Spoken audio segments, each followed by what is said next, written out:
আমি মমতা ব্যানার্জি আপনাকে মুর্শিদাবাদে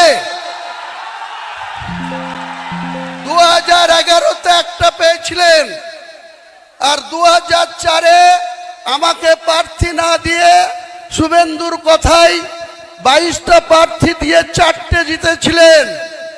আর হুমায়ুন কবির আবার আপনার হাতে পায়ে ধরে এই তৃণমূলে এসে 20টা পায়ে দিয়েছিলাম। আজকে চ্যালেঞ্জ আমার, কোন শক্তি থাকলে মুর্শিদাবাদে আপনি খাতা খুলে দেখাবেন।